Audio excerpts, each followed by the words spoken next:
What's up, guys? And today we're going to be talking about Yakuza 0 for the PlayStation 4. Now, I've become kind of a fan of the Yakuza series after playing Yakuza Kiwami 1 last year, and Yakuza 0 is a prequel to the original Yakuza story that kind of tells the backtales of each of the main characters and how they became to be. In this game, you play as Kiryu, who is like the main protagonist in the Yakuza series, as well as his rival Goro Majima, who in later games is pretty much just this crazy guy who's kind of eccentric, kind of out there, has tattoos, has the eye patch. But in this game, you see a whole different side of his character development, and you see that both these guys, pretty much the story of it, is that they're both kicked out of the Yakuza previously, and they try to get back in it. Now, Goro is kind of cool because, like I mentioned, him being this crazy character in the other games, in this game, he's essentially a club owner trying to live the street life, but gets drawn back in to the Yakuza life. And the same with Kiryu, who he's just trying to basically redeem himself. He's trying to protect, essentially, the Yakuza captain who saved him as a child, who owned the orphanage he came from. And pretty much in Yakuza lore, series that is, it's kind of cool to see how this all pieces together. You know, the main area of the game is the main area, kind of in Yakuza 1, except it predates itself. So some things, certain things that you're used to from the original game are changed, but it's all kind of the same map. So it's kind of cool in that essence. Now, this game has 16 chapters. It has fantastic cutscenes, fantastic graphics for that matter. The character models are awesome. But what's great about this game is the combat.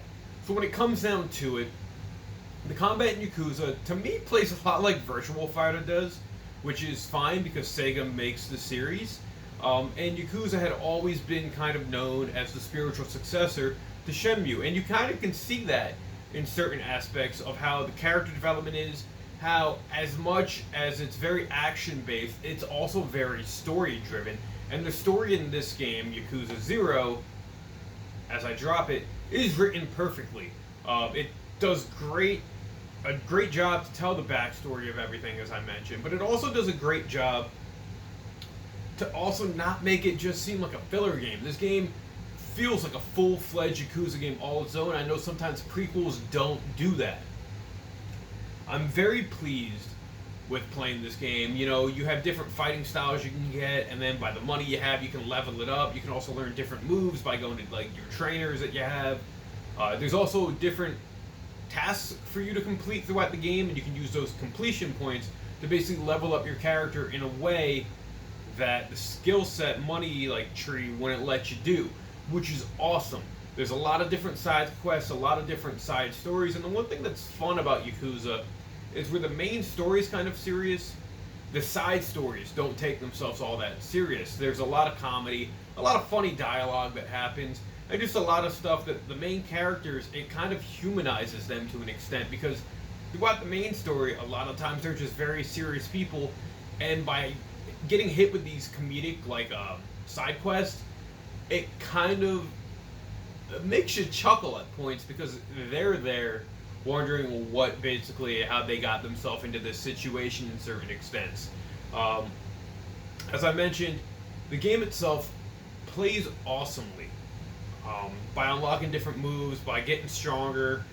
In this game, you can actually run different clubs and have different, like, real estate properties that you can make money off of.